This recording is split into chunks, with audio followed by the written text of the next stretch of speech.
Karşına karşının düşürdü. Karşın çevire. Nonçoğun ciddi hatırata sordular. Şucu 전혀 일지한 사이트 데릭스타가 올지 이제 반지적쇼 저는 행진 비디오 기획자가 되는 nonçoğun success 행진 막 그런 있다.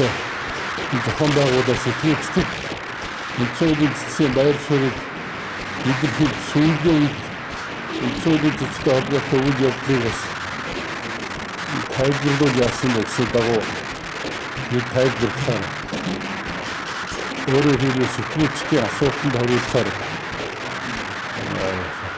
소재니까 얘네가 그래서 꾸치고 데릭게 꾸치고 스쿠치 그리고 나서 나는 해서 나이 사는 마음들 어떻게 지역들 하마도 리다이드도 키웠어 또 어디서 모르는 어디서 군이 있으니 같은 던졌으면 살지기도 되니까 근데 내가 뭐 샷 페루니 있으면 그걸 하를 때 언제를 믿겠어 이때는 자체를 듣고 이제 제가 단수죠 그들이 그게 바꿔 소유된 지식 시험 어쩌고 소유된 지식 시험 나름 치는 소유된 지식 시험 간절히 소유된 지식 감정을 어쩌는 대로 와인 비비까 소유된 지식대로 아무렇잖아 위기다 알았죠?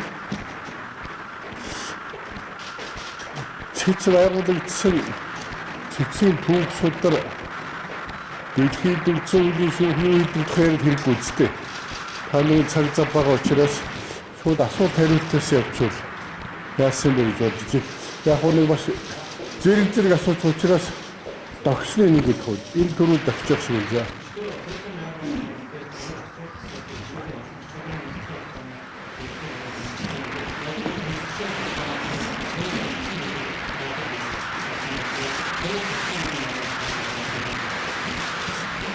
없이 호르린 다무리엔 같더라스 내일 주고 미치게 없으면 이제 아무렇잖아 저기 미치더라 아무렇잖아 없이 호르린 따라가 야우 없으면 미치긴 호일 없으면 기분 어떻게 줘야겠지 이거 내 소리 없으면 있어 그러니까 앞 미치고 호일 없으면 이 호일대로서 해피지가 있었지 앞 미치고 호일 없으면 그 앞에 미치게 알아보가면서 나올 지출이 어떤 나이도 지켰거든. 아이들한테도 손실 줬지. 인초디 지치 말가 웃었을 때 나를 좀 무슨이 닥터 없이 걸어뒀지.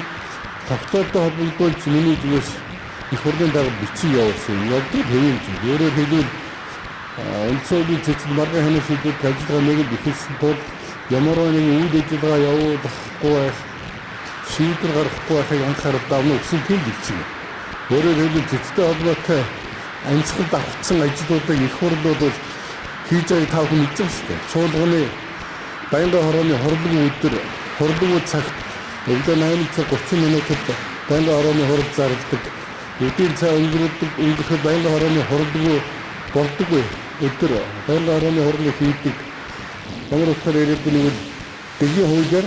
그 아무 모두 그렇고 해들이 저도 넣고 되게 내린 자스도 일부자 조치도 현주라 소 가라도니까 대추스 하루 이르스거든 타무린 같은 다른 옥상 하루 요스는 시세 그런 얘기 대추에 이거 어찌 그런 타무린 같은 다른 호주스 맞추지 호주스도 이거를 맞추고 대추는 어떤 가지긴 앞으로 지금 밀도 담으려는 것처럼 자꾸 오르고 왔다. 쇼크를 났을 어떤 거 진짜가 오히려 쇼크를 났을 시작도 있고, 그게 행위를 났을 이 허리에 이 온천 내일 초일교 쇼크 미치여보다 이렇게 쇼크 차이로 없습니다.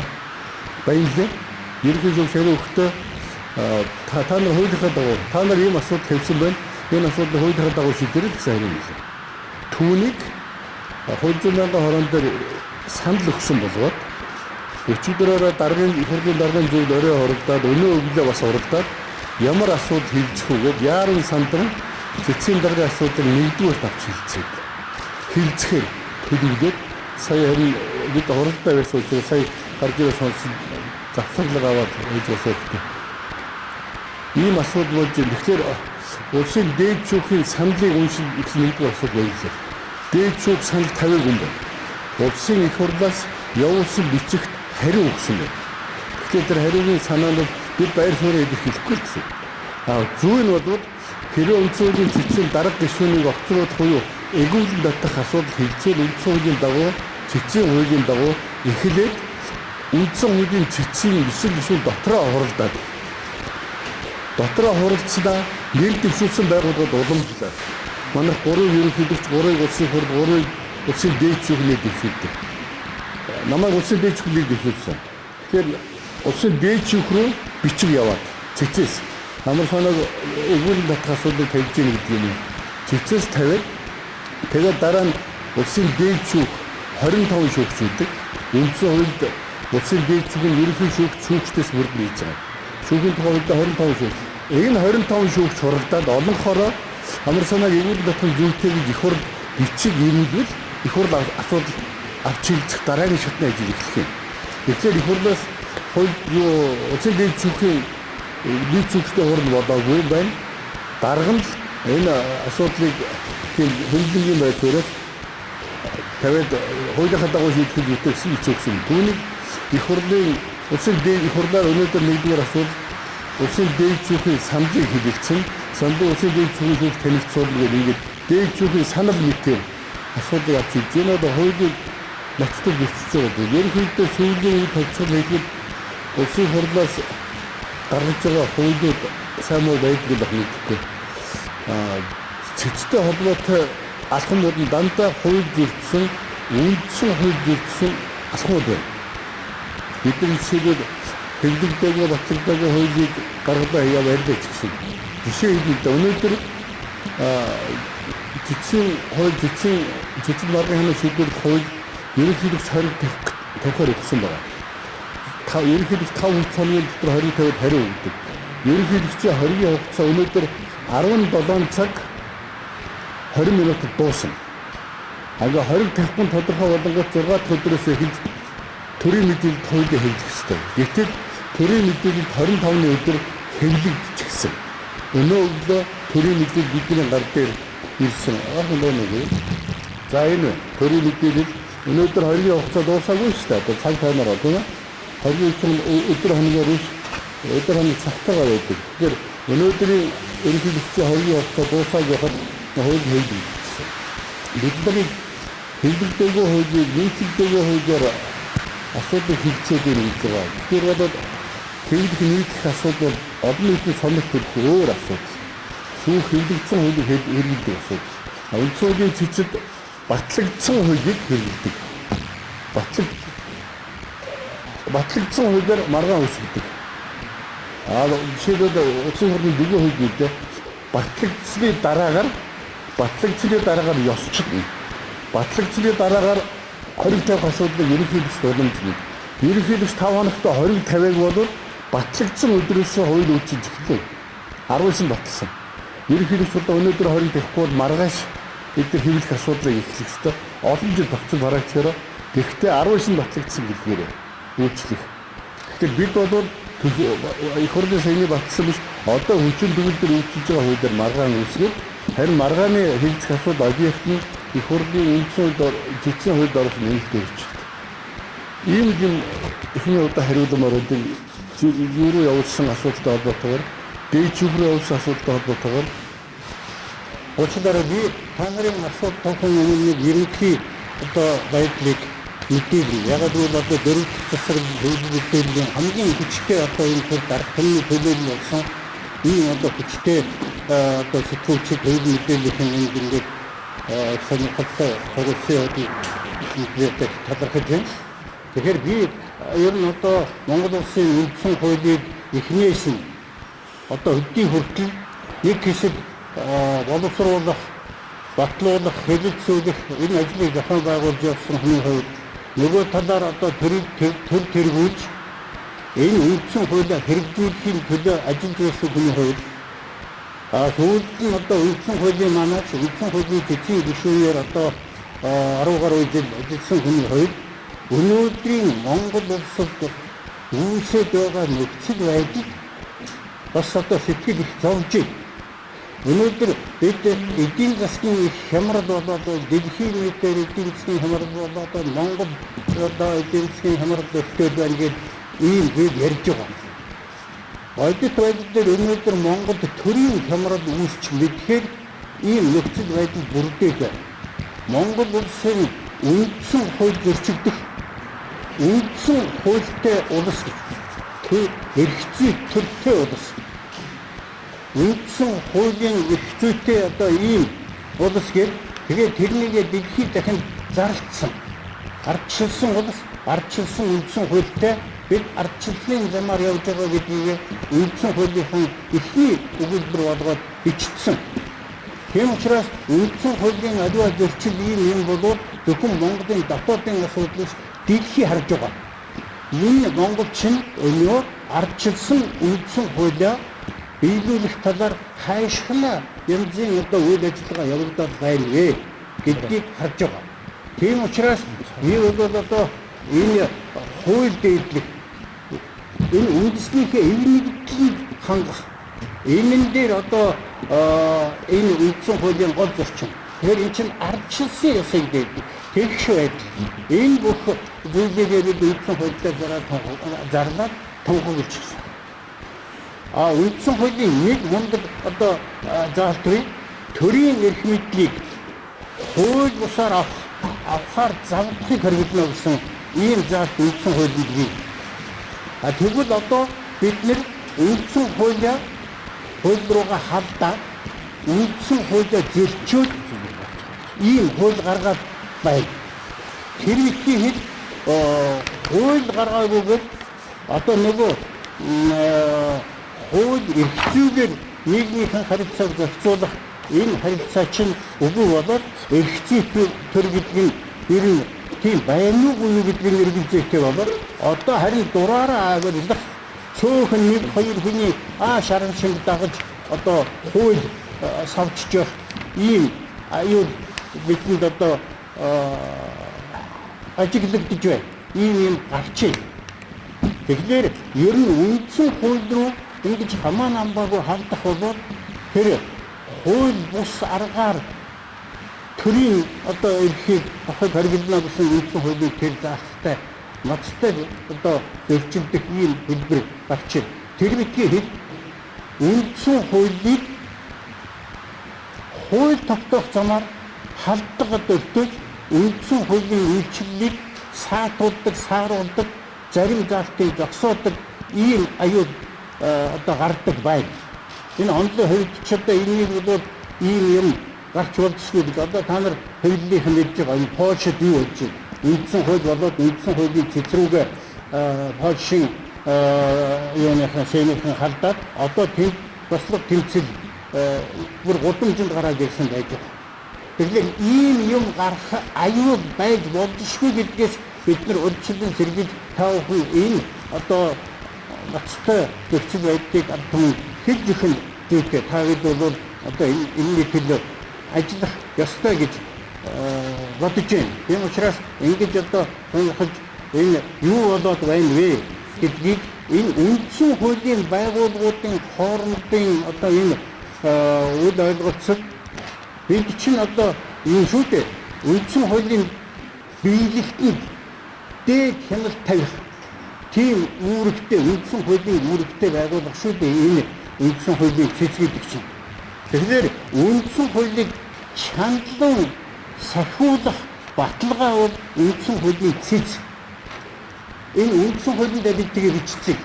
Тэгэхээр бид үндсэн хуулийн цэц, үндсэн хуулийнхаа одоо энэ чанд сахиулах баталгаа байх тийм үүргээ биелүүлэхгүй юм бол цэц гэж байгаад байх юм, цэцийн гишүүн гэж байгаад байх. Тийм учраас бид бол энэ үндсэн хуулийн энэ институтуудын хооронд өөр өөрийнхөө ажлыг хийх ёстой. Та нөхдөд ер нь түүхээс мэдэх баг. Залуу сэтгүүлчид их олон харагдаж байна. Тэгэхээр бид энэ ардчилсан хувьсгалыг юуны учир хийсэн бэ яаж чад ийм хувьсгал гарахад хүргэсэн бэ гэхлээр тэгээд дураараа ашлах төрийн бүх эрх мэдлийг цөөхөн хүний гарт улс төрийн цөөхөн хүчний гарт төвлөрүүлэх тэр цөөхөн санал бодлыг үл хайхрах ийм үзэл бодлын эсрэг ардчилсан төрийг ардчилсан одоо энэ ёстой гэдгийг үндсэн хуулиар тогтоохын тулд бид энэ хувьсгалыг ардчилсан хувьсгалыг хийсэн. Тэгээ өнөөдөр яагаад ардчилсан хувьсгалынхаа олонтыг ардчилсан үндсэн хуулийнхаа тэр зарчмыг бид одоо ингэж зөрчөөд янз бүрийн хэлбэрээр зөрчөөд байгаа юм бэ. Тэгэхээр энэ дээр чинь үндсэн хуулийн цэц үгээ хэлэхгүй юм бол одоо өөр хин бид хаанаас тэгээд энэ хариуцлагыг хэв үндсэн хуулийн цэц энэ үүрэгт ажиллаа зах ёсоор нь хийхгүй юм бол ямар юмных нь үндсэн хуулийн биелэлтэнд дээд хяналт тавих тийм эрх үүргээ эдэлж байгаа хүмүүс гэж хэлэгдэх юм бэ. Ямар юмны чинь үндсэн хуулийн одоо баталгаа гэж хэлэх юм бэ. Тийм учраас бид бол улсын их хурл хууль тогтоогчдын зарим үндсэн хуулийн бус дураараа ашиглаж байгаа энэ үйл ажиллагааг бол үндсэн хуулийнхаа өмнөөс нэрийн өмнөөс үндсэн хуулийг хамгаална. Энэ үүргийг биелүүллээ гэж одоо үндсэн хуулийн жижиг талаар сүүлийн үед гараад байгаа 9 шидийн одоо зүйлүүд байгаа та бүхэн өөрснөө одоо мэдж байгаа өөрснөө ард түмэндээ энэ талаар мэдээлэл өгч байгаа. Тэрэн дээр бол над олон юм хэлээд байх юм байхгүй. Тэгэхээр ер нь бол байдал их эвгүй байгаа гэдгийг би одоо хэлж байна. Ард түмэн маань ер нь үндсэн хуулийг хамгаалахад үндсэн хуулийн зэцтэй үндсэн хууль зөрчөөд байгаа их хурлын засгийн газрын дээд шүүхийн сонгуулийн хорооны альва буруу шийдвэрүүдийг ард түмэн хэлж байгаа. Энэ байгууллагын энэ шийдвэр чинь үндсэн хууль зөрчөөд байна шүү гэдгийг одоо гомдол мэдээлэл тийм ээ өргөдөл хүсэлт ийм хэлбэрээр цэцэл хандаж бид тэрний хэн дагуу шийдэж байгаа. Тийм учраас ард түмнөө санал сэрэмжтэй байж энэ үндсэн хуулийг хамгаалах ажил дээр цугаараа идэвхтэй ажиллая гэдгийг би ард түмэндээ хэлмээр байна. А дэлхийн нийт маань бидний зөв ойлгоорой. Монгол улс ардчилсан улс хэвээрээ байгаа шүү. Бид ардчиллаа Монголын ард түмэн өөрсдийнхөө гараар бүтээсэн ардчиллаа өөрсдөө биеэрээ хамгаална. Тэгэхгүй зүгээр зарим дураараа дөрөв тэр хуучин одоо тоталитар гэж бидний яриад халсан гэж байгаа нийгэмийн элементүүд буцаж гарч ирэхийг үндсэн хууль түүний цэц хизэж одоо зөвшөөрөхгүй. Бид үндсэн хуулийг хамгаална. Ийм нэг зарчмыг бид барьж байгаа гэдгийг ихэн одоо сэтгэлчид би та нараа дамжуулж энэ ард түмэндээ бас одоо ахмад энэ ардчлалыг эхнээс нь яаж 20 гаруй жил үндсэн хуультайгаа одоо ажиллаж байгаа хүний хувьд ахмад хүний хувьд сэтгэл зовж байгаагаа би ард түмэнтэйгээ хуваалцаж байгаа юм шиг. Зөвхөн ард түмэндээ би ер нь одоо Монголд байгаа энэ дипломат нөлөөлөгчийн газрынхан одоо дэлхийн нийтлэлийг харж байгаа. Ер нь одоо ингээд эдийн засаг гэж сүйд болоод хөрөнгө оруулах гэдэг зэрэг ийм улсын чинь ер нь төрийн татвартай гэдэг хэл зэрэг байгаа юм бэ гэд эргэлзээд оруулдаггүй шүү дээ. Тэгээд дээрээс нь төгөөд явуулдаг. Тэгээд яаж эдийн засгаа өөдний татвар гэж байгаа аргаа сувгчлэхийн оронд 9 шидийн эв нэгдэл хангалыг би хэллээ шүү дээ. Үндсэн хуулийн чинь зарчим дээр тэр үндсэн хуулийн нэг хоёр одоо зарч чинь тийм шүү дээ ийм нэг. Тэгэхээр яагаад цөөхөө бидний хөдөлгөөн зөвшөөрөхгүй байгаа юм? Яагаад цөөхийнхөө үгийг сонсохгүй байгаа юм? Ингэж болохгүй шүү дээ. Энэ болгоныг та бүхэн бас одоо харцаагаар ард түмэнд хүргэж өгөөрэй. За баярлалаа.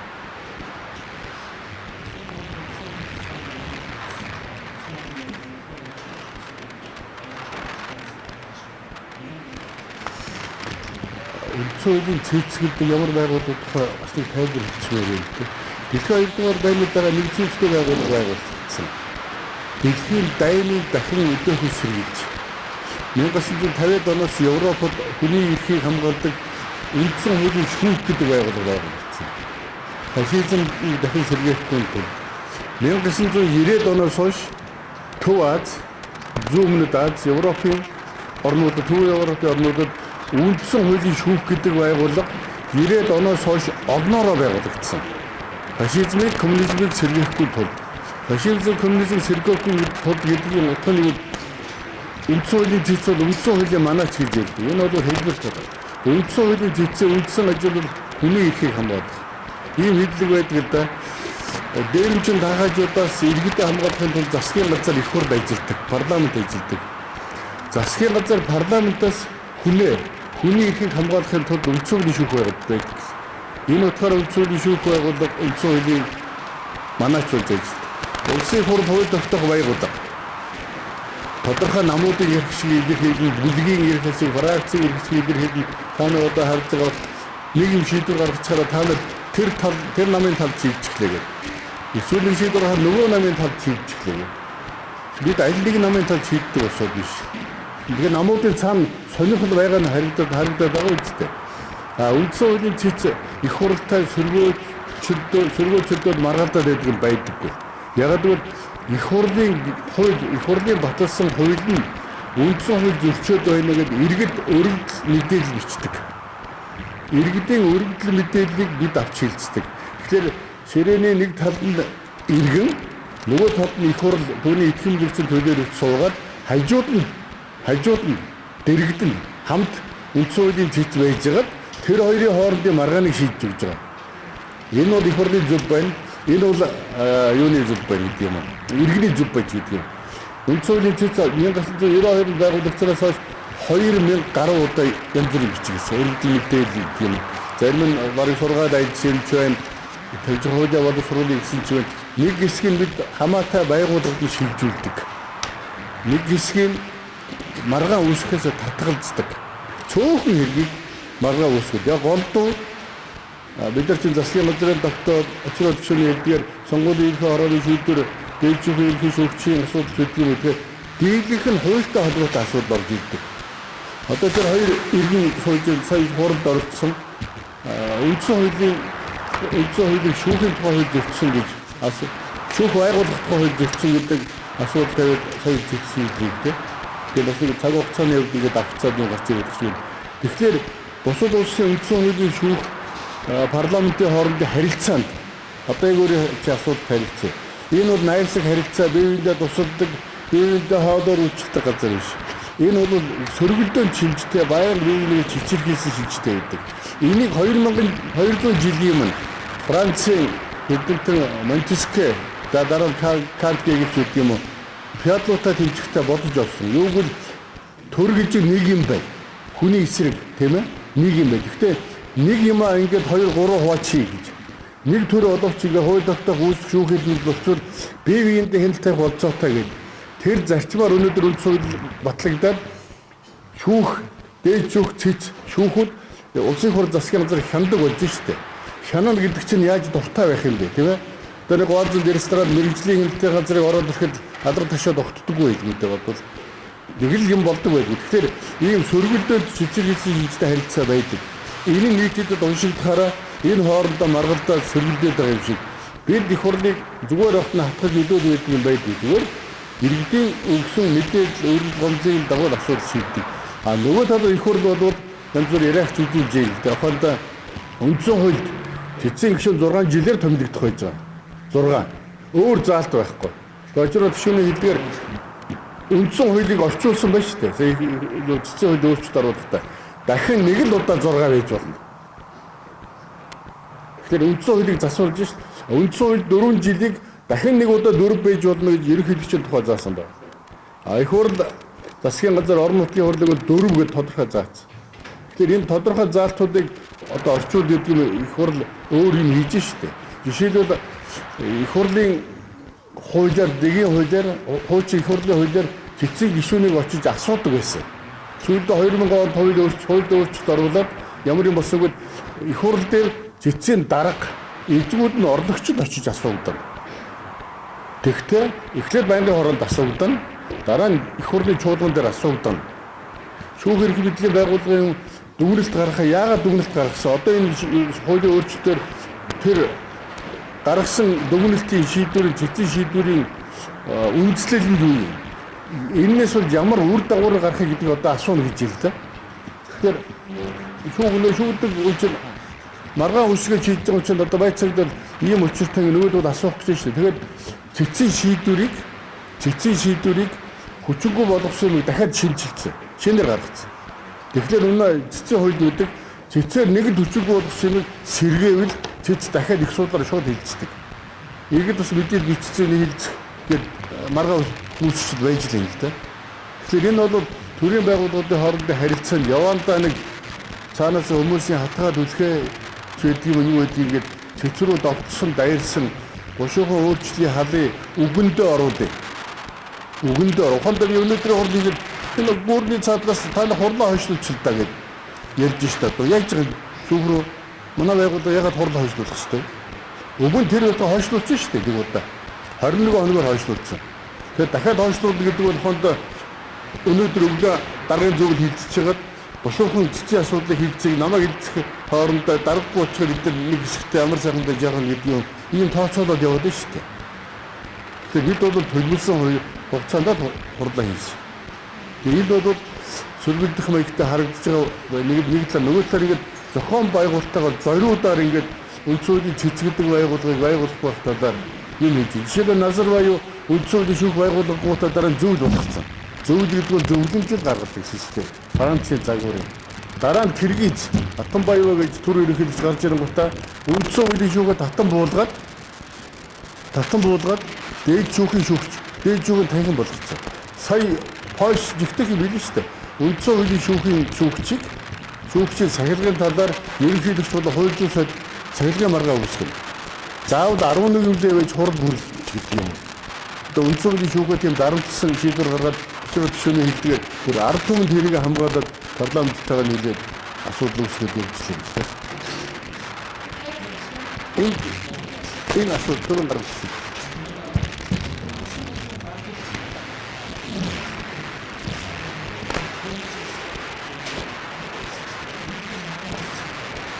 Заавал улсын хурлын дарга үндсэн хуулийн зүйн хариуцлагч болдог.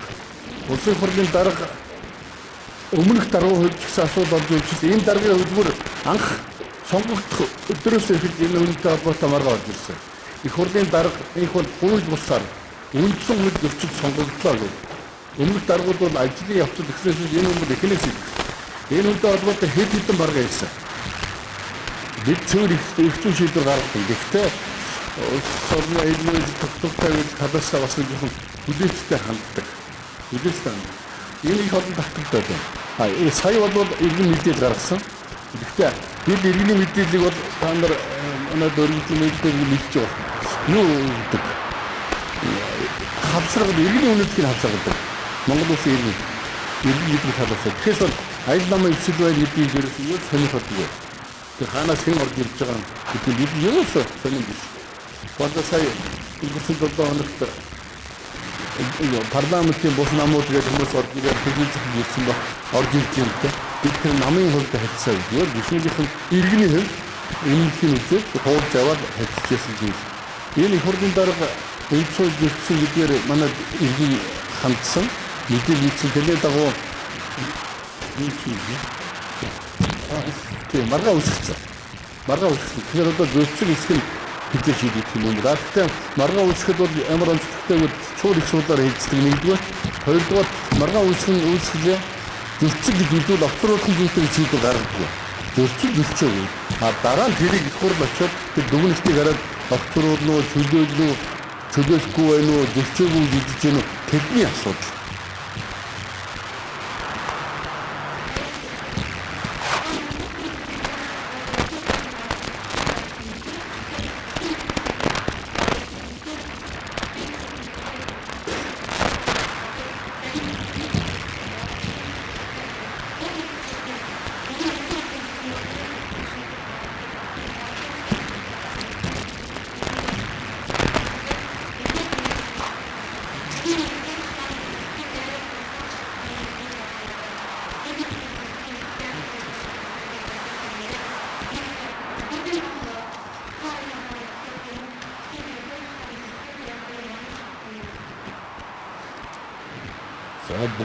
Адгаас найруулъя.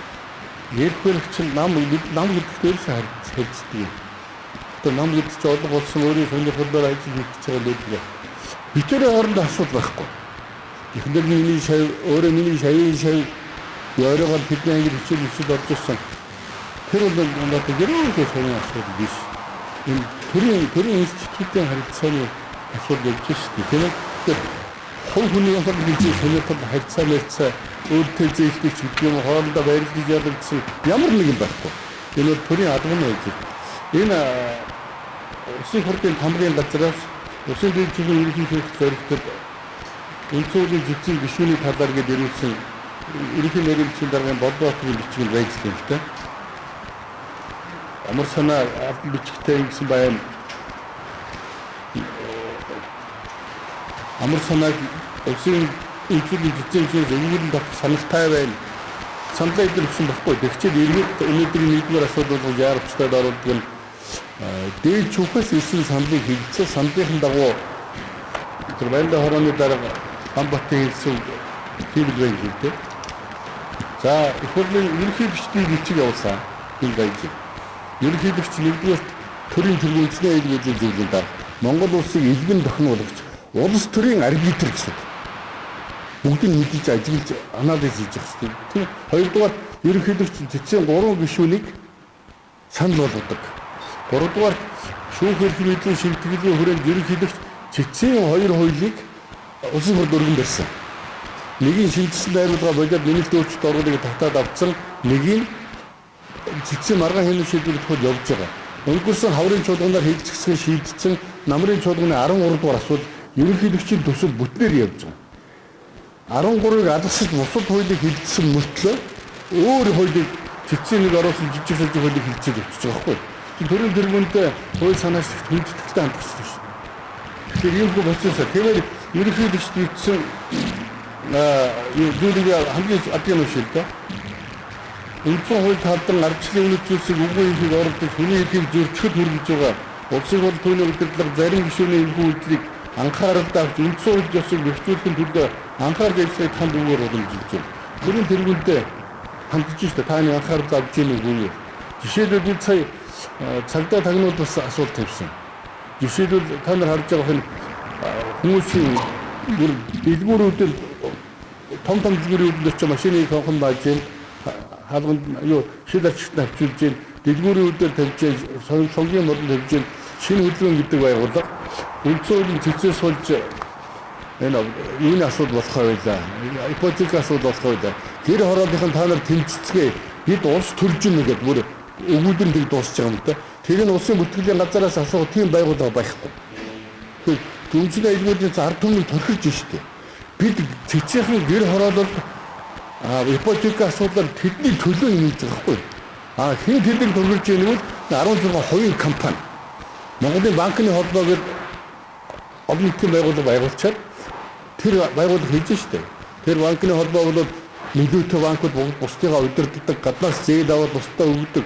Тэр технологи та нар бүгдийг. За энэ иргэний хэрэгцээ нарийн мэргэжилтийг ипотекийн талаараа ярьсан тийм байна.